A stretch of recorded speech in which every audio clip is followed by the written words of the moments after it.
Days of Yore, understanding the phrase. Hello, dear viewers. Today, we are diving into an intriguing phrase in the English language, yore.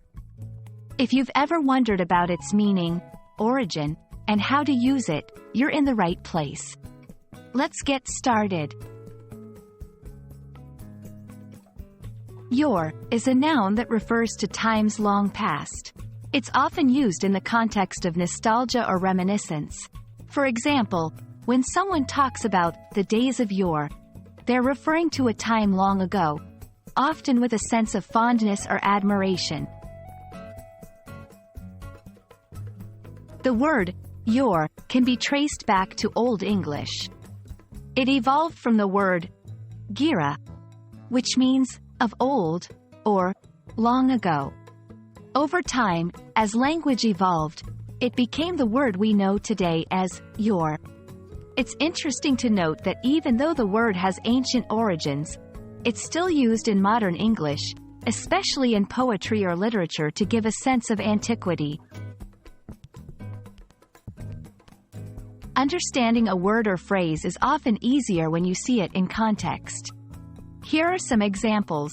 1. In the days of yore, knights would joust for the honor of their ladies. 2. The village has retained its charm from yore with its cobblestone streets and ancient architecture. 3. Legends of yore often spoke of magical creatures and epic quests.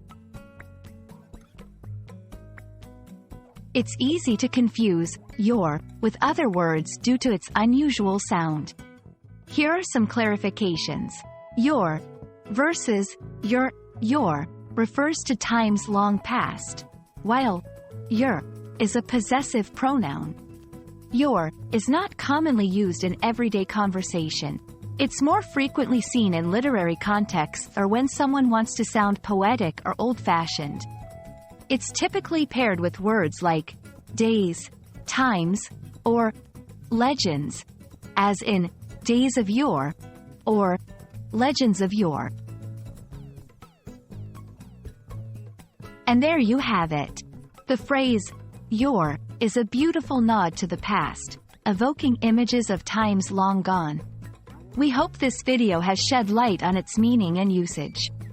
The next time you come across this word in a book or perhaps use it in a conversation, you'll know exactly what it signifies.